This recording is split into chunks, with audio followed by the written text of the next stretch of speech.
The funeral of the millionaire's wife was unlike any other. It wasn't just because she came from a wealthy family, or because her husband was one of the richest men in the city. No, this funeral was special for a completely different reason. People from all walks of life had gathered at the Grand Cathedral. Politicians, celebrities, business leaders, and even ordinary folks who had been touched by her kindness. The atmosphere inside was heavy with grief, but also filled with whispers. Everyone wanted to know more about the mysterious circumstances surrounding her death. Her coffin sat at the center of the room, beautifully decorated with white roses that gave off a faint sweet smell. Her face, pale and peaceful, could be seen through the glass lid. She looked almost like she was sleeping, untouched by pain or worry. But those who knew her best couldn't help but feel uneasy. Something didn't sit right. There were questions no one dared to ask out loud. What really happened to her? Was it truly an illness, as everyone had been told? Or was there something darker lurking beneath the surface? Among the sea of black suits and expensive dresses stood someone who looked completely out of place. A woman dressed in simple clothes, still wearing her scrubs underneath her coat. Her hands trembled slightly as she moved closer to the coffin. Her eyes scanned the crowd nervously before settling on the lifeless figure before her. For a moment, she just stood there, frozen, staring at the woman lying motionless in front of her. Then, without warning, she raised her hand and slapped the dead woman's cheek. The sound echoed through the silent cathedral like a thunderclap. Gasps rippled through the crowd as people turned to look in shock. Some covered their mouths in disbelief, while others stepped back instinctively. Security guards rushed toward her immediately, but before they could grab her, she shouted loudly enough for everyone to hear. She deserved it. The room fell into chaos. People began talking over each other, trying to make sense of what they had just witnessed. Who was this woman? Why would she do such a thing? And most importantly, why did she think the deceased deserved to be slapped, even after death? Cameras flashed as reporters scrambled to capture the scene unfolding before them. The woman didn't resist when security led her away. Instead, she kept her head held high, her expression defiant. Later, when things calmed down a bit, people started piecing together bits of information about the mysterious woman. She was a nurse, someone who had cared for the millionaire's wife during her final days. That explained why she had been allowed into the funeral in the first place, but it didn't explain her actions. What could possibly drive a person to hit a dead body in front of hundreds of mourners? As news spread, curiosity grew. Reporters camped outside the police station where the woman was being held for questioning. Inside, she refused to speak to anyone, except the millionaire himself. When he arrived, his face was unreadable, a mix of anger, confusion, and perhaps even a hint of guilt. He entered the interrogation room alone, closing the door behind him. The woman sat there quietly, her hands clasped tightly in front of her. For a long moment, neither of them said anything. Then finally she broke the silence. "You don't know the half of what she did," the woman said, her voice low but steady. Her words hung in the air, heavy with meaning. She went on to describe how the deceased had manipulated not only her husband but also countless others. According to her, the millionaire's wife wasn't the angel everyone thought she was. Beneath her polished exterior lay a web of lies, deceit, and cruelty that had destroyed lives, including hers. The millionaire listened intently, his expression growing darker with every word. At first, he found it hard to believe. How could the woman he loved, the woman he had spent years building a life with, be capable of such things? But as the nurse continued speaking, small details started clicking into place. Memories he had once dismissed as insignificant now seemed to take on a new significance. Slowly, painfully, the truth began to unravel. Outside, the world waited, anxiously for answers. Social media buzzed with theories and speculations. Some defended the nurse, saying she must have had a good reason for doing what she did. Others condemned her actions, calling them disrespectful and unnecessary. Meanwhile, the millionaire remained silent, retreating to his mansion to process everything he had learned. Little did anyone know, the story was far from over. Behind closed doors, secrets were waiting to come to light. Secrets that would change everything. And so what began as a tragic farewell turned into something much bigger. It became a tale of betrayal, revenge, and redemption. A story that would force people to confront uncomfortable truths about the ones they thought they knew. Because sometimes the people we admire the most are hiding the darkest secrets, and sometimes justice comes in ways we least expect. After the shocking incident at the funeral, the woman was taken to the police station for questioning. The whole city seemed to be buzzing with curiosity. Reporters gathered outside the building like vultures, eager to get any scrap of information they could. Inside, the atmosphere was tense. The woman sat quietly in the interrogation room, her face calm but her eyes full of determination. She didn't say a word until the millionaire himself arrived. When he walked into the room, his presence filled the space. He looked tired, his usually sharp suit slightly wrinkled, his face pale and drawn. For a moment, neither of them spoke. The air between them felt heavy, charged with emotions that neither could fully express. Finally, the woman broke the silence. Her voice was soft but firm, almost as if she had rehearsed this conversation in her mind 1,000 times. "You don't know what she was really like," she said, leaning forward slightly. "Everyone sees her as this perfect, kind-hearted woman. But that's not who she was, not even close." The millionaire frowned, his brow furrowing. "What are you talking about?" he asked, his tone cautious. "She was my wife. I knew her better than anyone." The woman shook her head slowly, her expression filled with sadness. "Did you? Did you really? Or did you just see what she wanted you to see?" Her words hit him like a punch to the gut. He leaned back in his chair, crossing his arms defensively. "Explain yourself," he demanded, though there was a hint of uncertainty in his voice. And so she began to tell her story. It wasn't just about the millionaire's wife. It was about all the people whose lives she had touched, often in ways they didn't realize until it was too late. According to the woman, the deceased had been a master manipulator.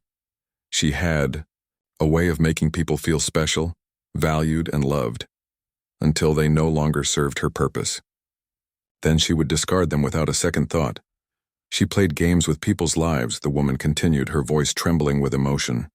She would build them up, make them trust her completely, and then tear them down when it suited her. And the worst part? No one ever saw it coming.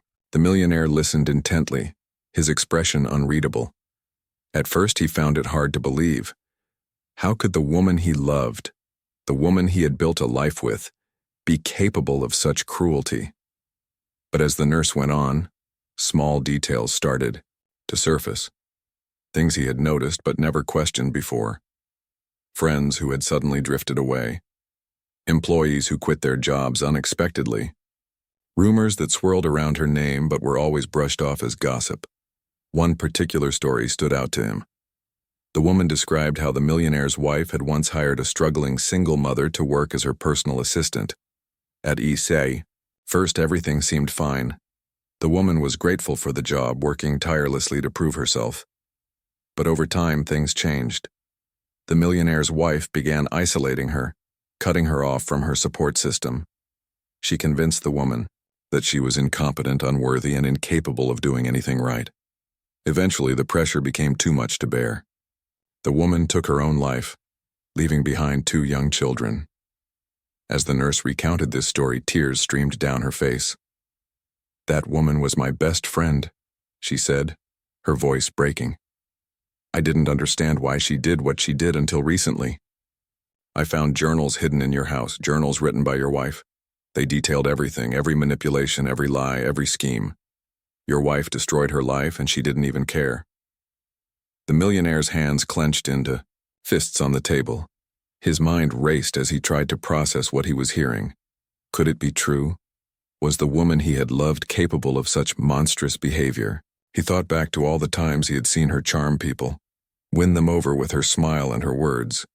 He remembered how easily she could turn someone against another person, with just a few carefully chosen sentences. Had he been blind to her true nature? "I need proof," he said finally, his voice low and steady. "If what you're saying is true, I need to see it for myself." The woman nodded. "There are journals," she replied. "They're hidden in the library of your mansion." If you read them, you'll understand everything. With that, the conversation ended. The millionaire left the police station, his mind swirling with questions and doubts. He returned home, his footsteps heavy as he made his way to the library. The room was large and quiet, lined with shelves filled with books. He searched for hours, pulling out volumes and checking behind them. Just when he was about to give up, he spotted something unusual, a loose panel on the wall. Behind the panel, he found a stack of journals. Each one was neatly labeled with dates, written in his wife's elegant handwriting. He opened the first one, his heart pounding in his chest. As he read through the pages, his blood ran cold. The entries were chillingly detailed, chronicling years of manipulation and deceit. There were accounts of how she had orchestrated scandals, ruined reputations, and even driven people to despair, all while maintaining her perfect public image. One entry stood out to him. It described how she had secretly funded a smear campaign against a rival socialite, spreading lies and rumors until the woman suffered a nervous breakdown. Another recounted how she had convinced a young employee to quit his job after falsely accusing him of theft, leaving him destitute. The more he read, the clearer it became. His wife had been a predator, preying on the vulnerabilities of those around her. By the time he finished reading, the sun had set, casting long shadows across the room. He sat there in silence, the weight of the truth pressing down on him. His wife, the woman he had loved, admired, and trusted, had been living a double life.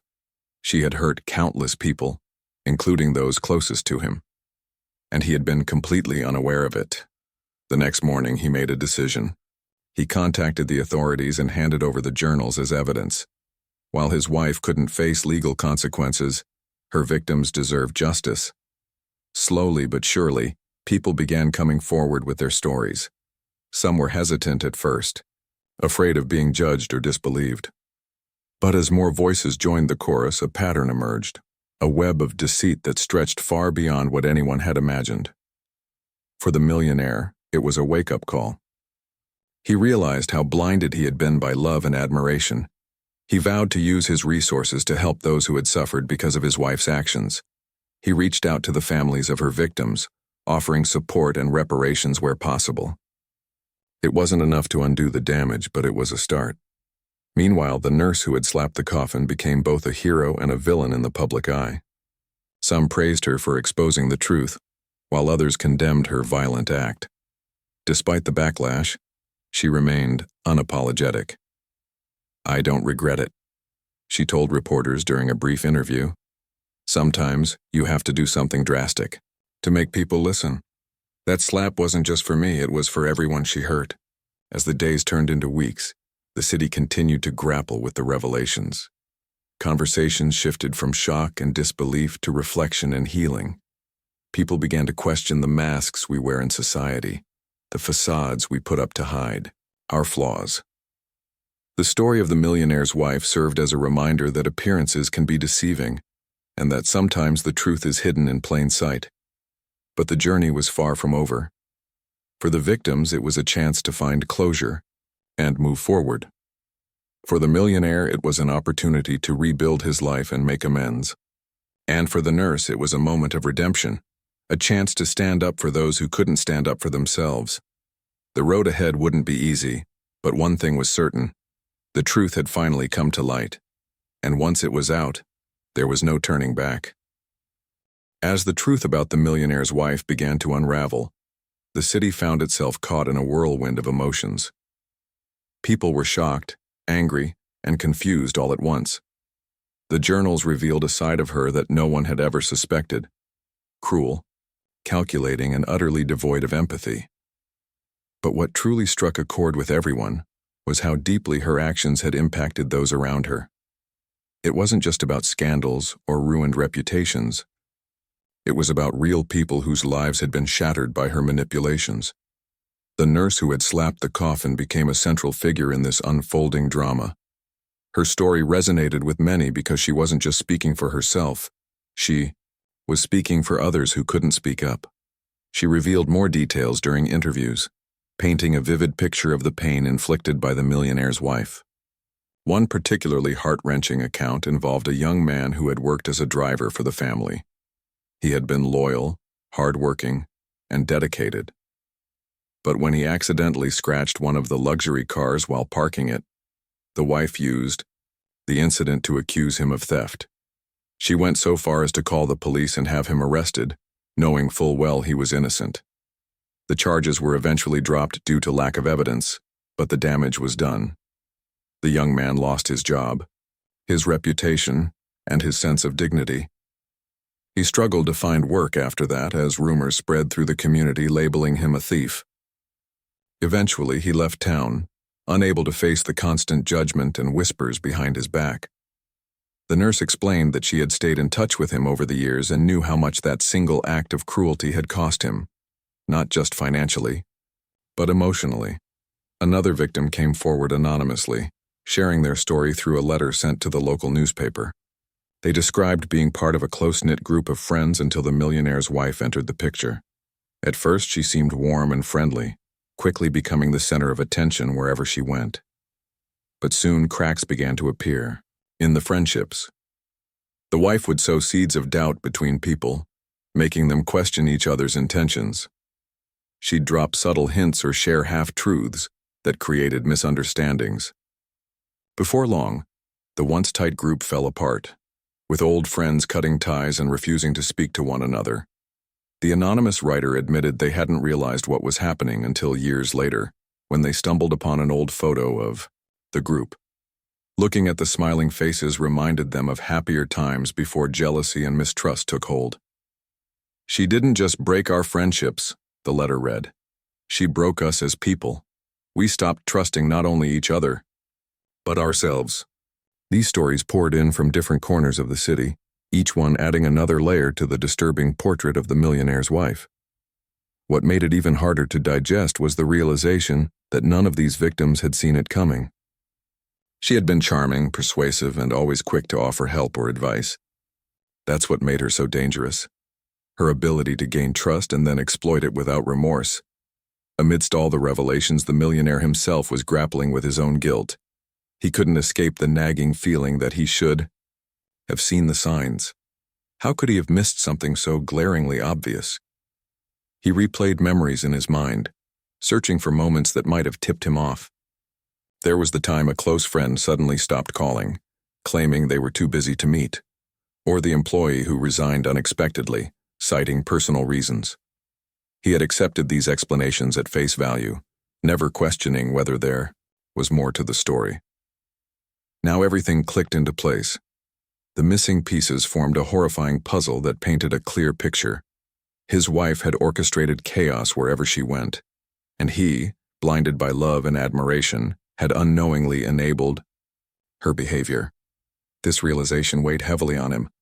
He felt responsible, not just for ignoring the red flags, but for providing her with the resources and platform to carry out her schemes.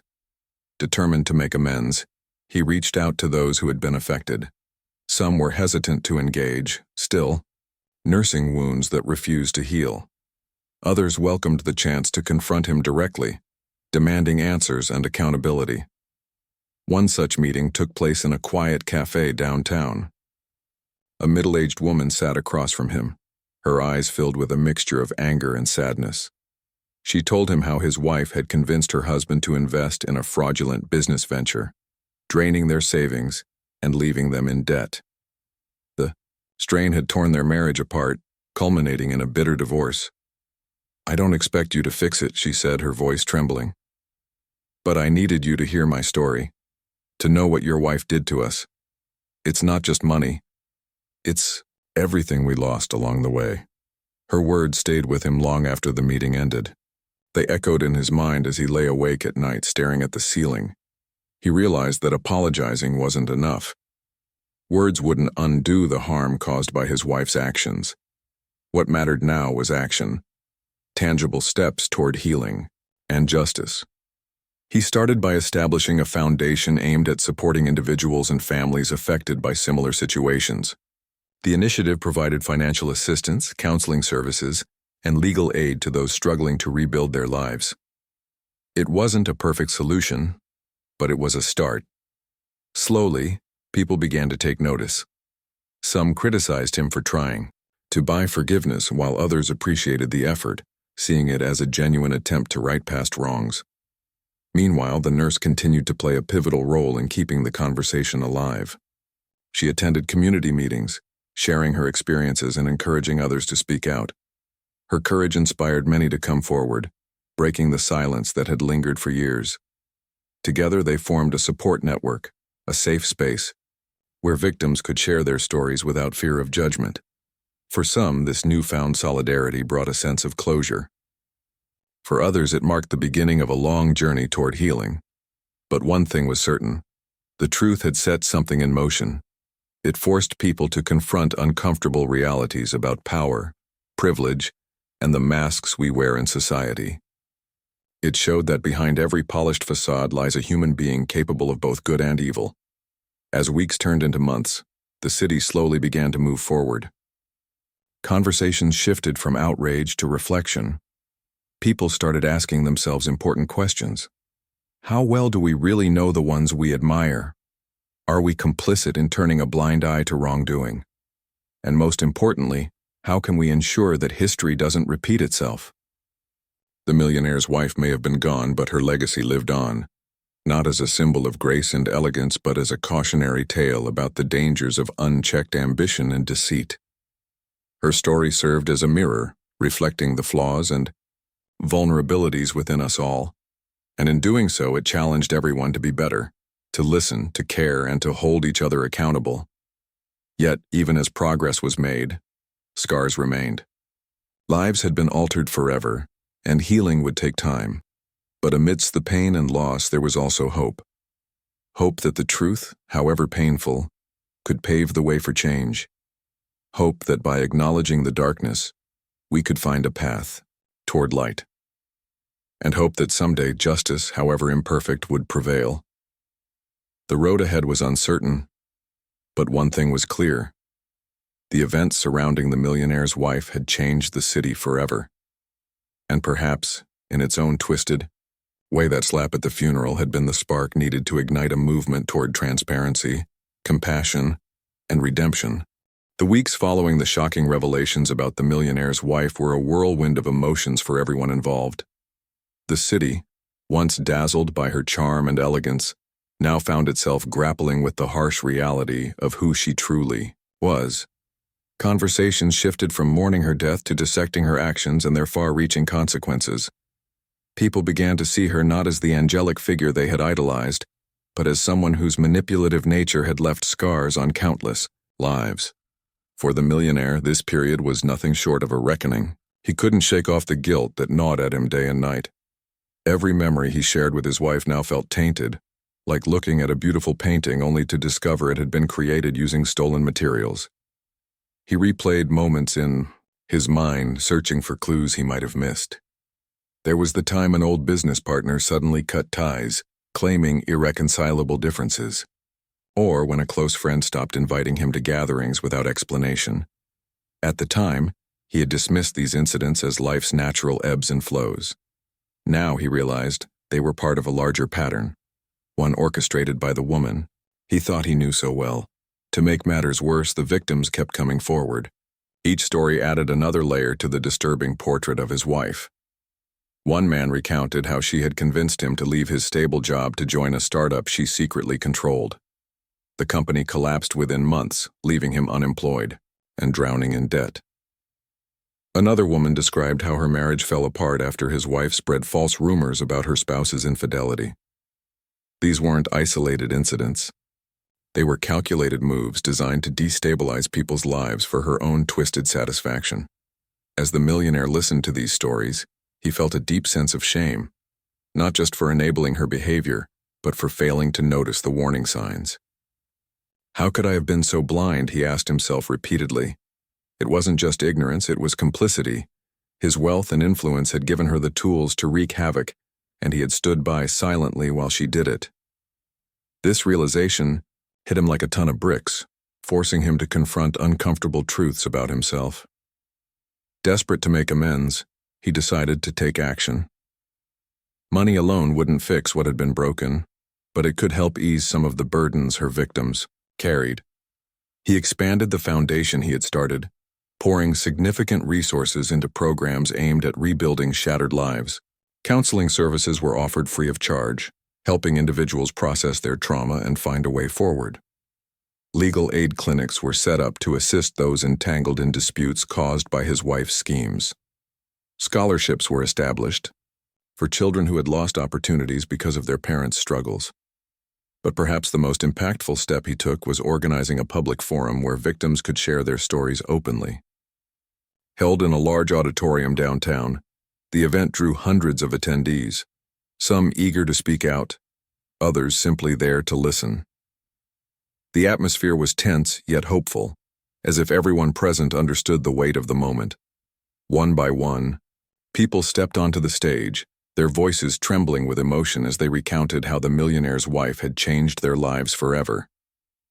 A young woman spoke about losing her mother to depression after being falsely accused of embezzlement. A retired teacher tearfully described how he had been ostracized by his community due to baseless allegations spread by her. Even the nurse who had slapped the coffin addressed the crowd, explaining why she had done what she did. "I don't expect anyone to forgive me for hitting her coffin," she said, her voice steady despite the tears streaming down her face. "But I want you to understand why I felt I had no other choice. That slap wasn't just for me. It was for all of us." Her words struck a chord with the audience. Applause broke out, echoing through the hall as people stood to show their support. For many, it was a cathartic moment, a chance to release years of pent-up anger and frustration. The millionaire sat quietly in the front row, listening intently to every word. His presence alone was a statement, an acknowledgement of his responsibility in what had happened. When the final speaker finished, he walked to the podium, visibly shaken. "I can never undo the harm my wife caused," he began, his voice thick with emotion. "And I know that no amount of money or apologies will bring back what you've lost.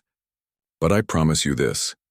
I will do everything in my power to ensure that her actions don't define your futures. You deserve justice, and more importantly, you deserve peace." His speech was met with mixed reactions. Some applauded his honesty and willingness to take accountability. Others remained skeptical, questioning whether his efforts were genuine or merely a PR stunt. Regardless, the forum marked a turning point. It gave victims a platform to be heard and validated their experiences. For the first time, they felt seen and acknowledged. Outside the auditorium, journalists scrambled to capture reactions from attendees. Cameras flashed as reporters asked questions, hoping to get sound bites that would fuel the ongoing media frenzy. Social media buzzed with hashtags related to the event, sparking debates about privilege, accountability, and redemption. The story of the millionaire's wife had become more than just gossip. It was a catalyst for broader discussions about morality and ethics in society. Back at home, the millionaire spent hours poring over the journals his wife had left behind. Reading them was both painful and enlightening. They revealed not only her methods but also her motivations. She thrived on control and power, deriving pleasure from dismantling relationships and ruining reputations. Her entries were chillingly clinical, almost as if she viewed her victims as pawns in a game she played for entertainment. Yet, buried beneath the cold calculations were glimpses of insecurity and fear. She wrote about feeling inadequate, constantly, comparing herself to others and striving to maintain her perfect image at any cost. These insights didn't excuse her actions, but they provided context. The millionaire realized that his wife hadn't been born evil. She had been shaped by insecurities and societal pressures. Perhaps he thought if someone had intervened earlier, things might have turned out differently. This realization reinforced his commitment to helping others heal and preventing similar tragedies in the future. In the days that followed, he reached out to mental health professionals and sociologists, seeking advice on how to address issues of manipulation and abuse of power. Together, they developed workshops and educational campaigns aimed at raising awareness about toxic behaviors and empowering people to recognize red flags. The initiatives gained traction quickly, drawing support from local organizations and even national figures. Despite the progress, challenges remained.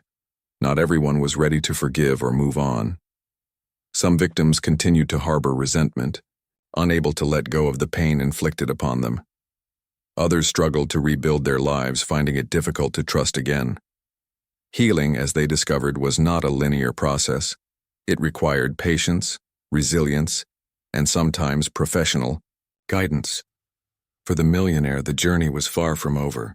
He knew he would carry the weight of his wife's actions for the rest of his life. But instead of letting guilt consume him, he chose to channel it into something meaningful. Every donation made, every program launched, every person helped. These were steps toward redemption. Steps toward ensuring that her legacy wouldn't be defined by cruelty, but by the lessons learned and the changes inspired by her story. As the city slowly began to heal, conversations shifted from outrage to reflection. People started asking themselves hard questions. How often do we overlook harmful behaviors in favor of appearances? Are we too quick to judge based on wealth and status? And most importantly, how can we create a culture of accountability and empathy? The answers weren't easy, but the dialogue itself was a sign of progress. What had begun as a scandalous act, the slap at the funeral, had evolved into a movement toward transparency and understanding.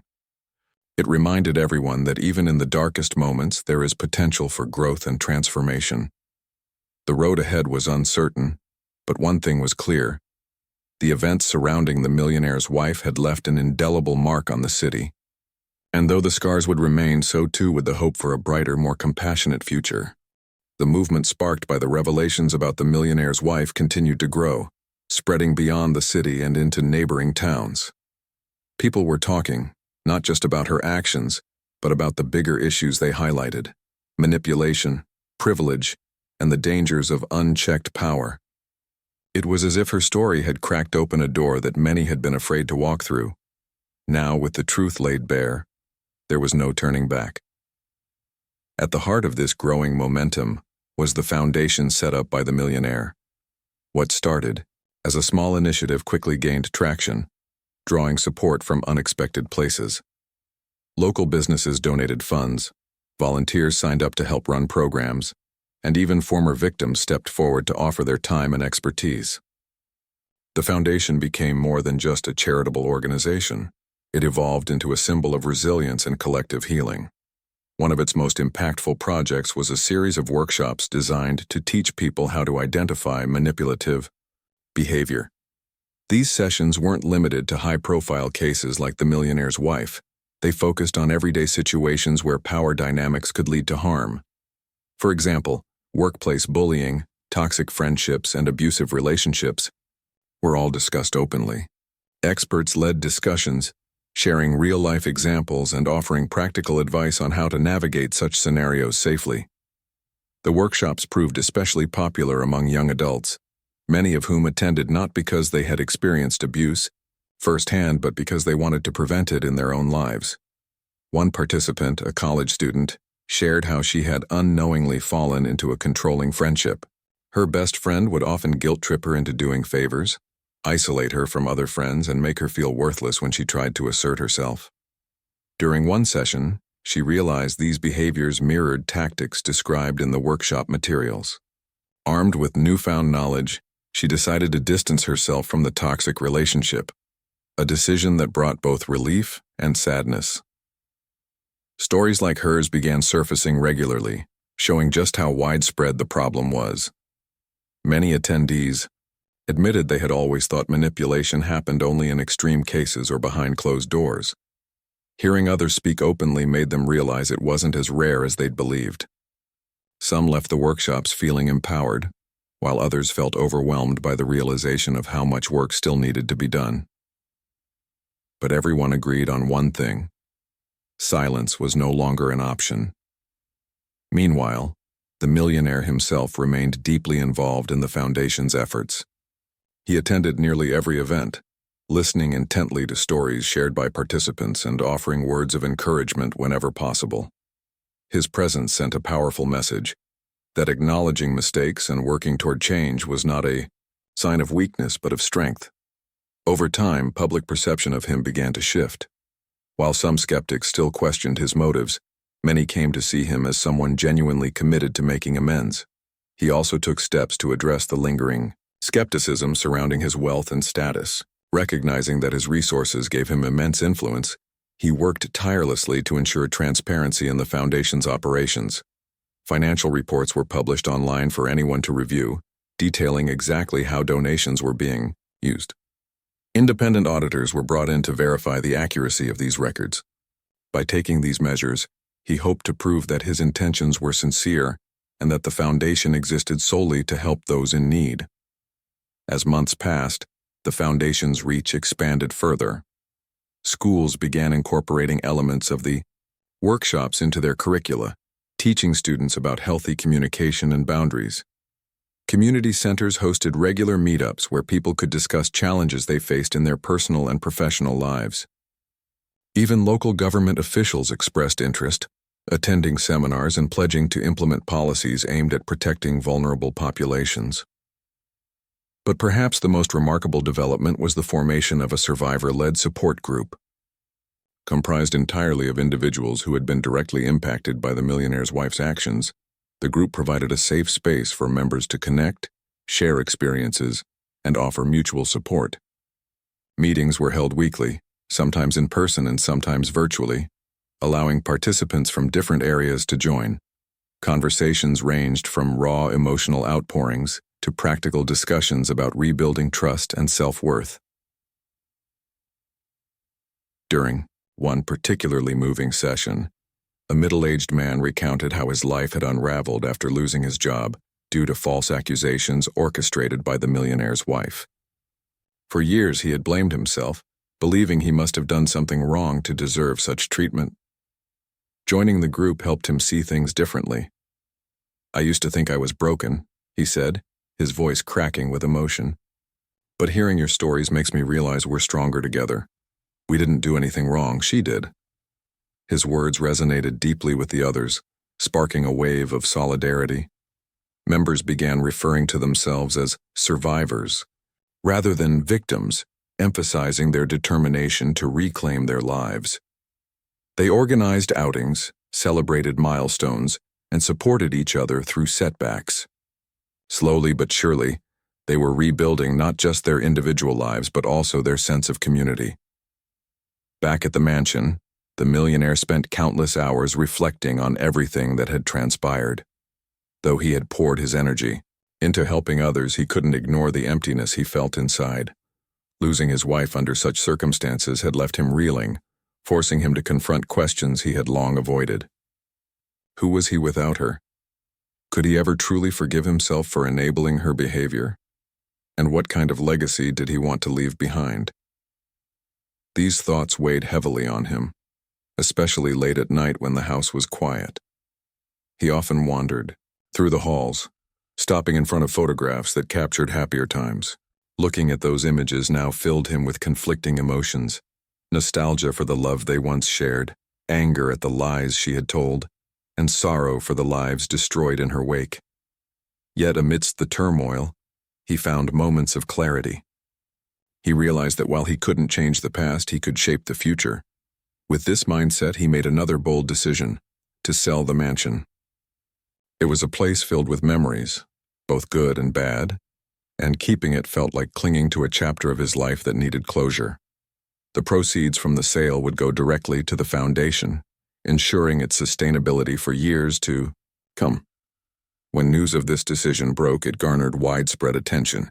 Critics accused him of grandstanding, while supporters praised him for taking yet another step toward accountability. Regardless of the reactions, he knew it was the right thing to do. As the mansion changed hands, so too did the narrative surrounding the millionaire's wife. Once seen as a tragic figure taken too soon, she was now viewed through a more critical lens. Articles and documentaries explored her life in greater depth, examining the societal factors that may have contributed to her destructive tendencies. Psychologists weighed in, discussing the fine line between ambition and obsession, between confidence and narcissism. These analyses didn't excuse her actions, but offered valuable insights into human behavior. For the victims, this broader understanding brought a strange kind of comfort. Knowing that her cruelty wasn't entirely unique, that similar patterns existed elsewhere, helped them feel less isolated. It also reinforced the importance of addressing these issues head-on, rather than sweeping them under the rug. Healing wasn't easy, but it was happening. One conversation, one workshop, one act of kindness at a time. And yet, despite all the progress, reminders of the past lingered. At social gatherings, whispers about the millionaire's wife still circulated. Old wounds reopened occasionally, triggered by seemingly innocuous comments or memories. But instead of letting these moments derail them, survivors leaned on each other for support. They reminded themselves, and each other, that healing wasn't linear. There would be setbacks, yes, but also victories worth celebrating. By the end of the year, the foundation had achieved more than anyone could have imagined. Lives had been transformed, communities strengthened, and conversations ignited. The slap at the funeral, though controversial, had served its purpose. It forced people to confront uncomfortable truths and inspired them to take action. In doing so, it created ripples of change that extended far beyond the city limits. For the millionaire, the journey was ongoing. He knew he would never fully escape the shadow cast by his wife's actions. But he had found a way to live with it, to use it as fuel for good. Each success story, each smile restored, each tear wiped away, was a testament to the power of redemption. And though the road ahead remained uncertain, he walked it with hope, knowing that even in darkness, light could shine through. Months had passed since the shocking revelations about the millionaire's wife, and the city had transformed in ways no one could have predicted. What began as a scandalous act, the slap at the funeral, had sparked a movement that touched lives far beyond its initial scope. Conversations about manipulation, accountability, and healing were now part of everyday discussions. People who had once turned a blind eye to uncomfortable truths were beginning to ask hard questions, not just about others, but about themselves. The foundation set up by the millionaire continued to thrive, becoming a beacon of hope for those seeking justice and closure. Its programs had expanded significantly, reaching communities across the country.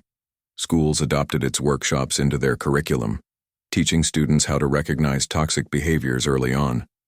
Local businesses partnered with the foundation to create safe spaces where employees could report misconduct without fear of retaliation.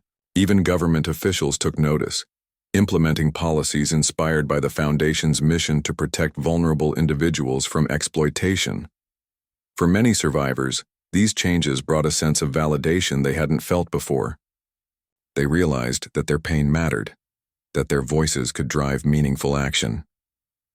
The survivor-led support group played a crucial role in this transformation. What started as a small circle of people sharing their struggles grew into a nationwide network of individuals helping each other heal. Members organized events, fundraisers, and awareness campaigns, turning their collective grief into something positive. One such event was held 6 months after the funeral, a celebration of resilience.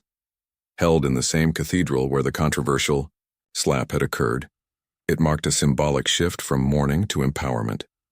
The grand space, once filled with whispers and judgment, was now alive with laughter, music, and stories of triumph. Survivors stood proudly on stage, recounting their journeys of healing and growth. Some spoke of finding new jobs after years of unemployment caused by false accusations. Others shared how they had rebuilt broken relationships or rediscovered their self-worth. The atmosphere was electric, charged with emotion yet brimming with hope. Tears flowed freely, but they were tears of release rather than sorrow. Attendees hugged strangers, exchanged contact information, and promised to stay connected. It was clear that this gathering wasn't just an event, it was a turning point. For the first time in a long while, people felt like they belonged to something bigger than themselves. Amidst the crowd sat the millionaire, observing quietly from the back row. He looked different now, less burdened, more at peace. Selling.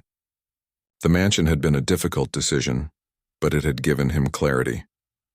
Letting go of the past allowed him to focus on building a future rooted in purpose. He spent his days traveling between cities, meeting with victims, and advocating for systemic change. Though his wealth still drew attention, he no longer cared about appearances. His only goal was to make amends and ensure that his wife's legacy wouldn't be defined solely by her cruelty. During the celebration, he was invited to speak. As he walked to the podium, the room fell silent. Everyone leaned forward, eager to hear what he would say. Taking a deep breath, he began slowly, his voice steady despite the weight of his emotions. "I never imagined I'd stand here today," he admitted, looking out at the sea of faces. "When all of this started, I thought my life was over. I felt responsible for the pain she caused, for not seeing the signs, for not stopping her. But you've shown me that guilt isn't the end of the road. It can be the beginning of something better." He paused, glancing down at his notes briefly, before continuing. "I don't know if I'll ever fully forgive myself, and maybe I shouldn't. Maybe carrying some of that guilt is necessary to keep me grounded, to remind me why we're doing this work. But what I do know is that none of us are alone in this fight. Together we've created something extraordinary, a community built on honesty, compassion, and resilience." His words resonated deeply with the audience. Applause erupted, filling the cathedral with sound so powerful it seemed to shake the very walls. When the clapping subsided, another survivor stepped forward to share her story. Her name wasn't important. What mattered was her message. She spoke of losing everything, her career, her family, her sense of identity, because of the millionaire's wife's schemes. Yet standing there in front of everyone, she radiated strength. "I used to think I'd never recover," she said, her voice trembling but determined. "But look at us now. We're not victims anymore. We're fighters, and we're proving that even the darkest moments can lead to light." Her speech drew cheers and applause, echoing through the hall like a chorus of redemption. One by one, others followed suit, sharing their own victories, big and small. A young man talked about landing his dream job after years of struggling to rebuild his reputation. A mother recounted how she had reunited with her children after being ostracized due to lies spread about her. Each story added another layer to the tapestry of resilience woven that day. As the event drew to a close, attendees lit candles in memory of those who hadn't survived the ordeal. Whether it was the single mother who had taken her own life, or friends lost to fractured relationships, their memories served as reminders of why this work mattered. The soft glow of candlelight illuminated the faces of those present, casting shadows that danced along the walls. In that moment, the cathedral felt less like a place of worship and more like a sanctuary, a refuge for healing and renewal. Outside, the media buzzed with excitement. Reporters captured footage of smiling faces and heartfelt embraces, capturing the essence of the celebration. Social media lit up with posts tagged "Sharn Resilience Unites," spreading the message far and wide. The story of the millionaire's wife had become more than a cautionary tale. It was proof that even in darkness, humanity could shine brightly. In the weeks that followed, momentum continued to build. More schools joined the Foundation's initiatives, integrating lessons on empathy and conflict resolution into their programs. Corporations pledged to adopt ethical practices, ensuring transparency and fairness in their operations. Community leaders hosted forums and town halls, encouraging open dialogue about power dynamics and accountability. Slowly but surely, the culture began to shift. For the millionaire, this progress brought a sense of fulfillment he hadn't known was possible. He understood that the journey wasn't over. There would always be more work to do, more lives to touch. But for the first time in a long while, he felt hopeful. Every success story, every smile restored, every tear dried was a testament to the resilience of the human spirit. And so life moved forward, not perfectly, but with purpose. The scars remained, but they were no longer badges of shame. Instead, they symbolized survival, courage, and the ability to rise above adversity. The slap at the funeral may have shocked the world, but it also ignited a spark of change that refused to fade. Years later, when people looked back on this chapter, they didn't remember it as a tragedy. They remembered it as a turning point. A moment when silence gave way to truth, when pain paved the path to healing, and when ordinary people came together to create something extraordinary. Because sometimes, the hardest truths can lead to the brightest futures. And in the end, that's what makes us human.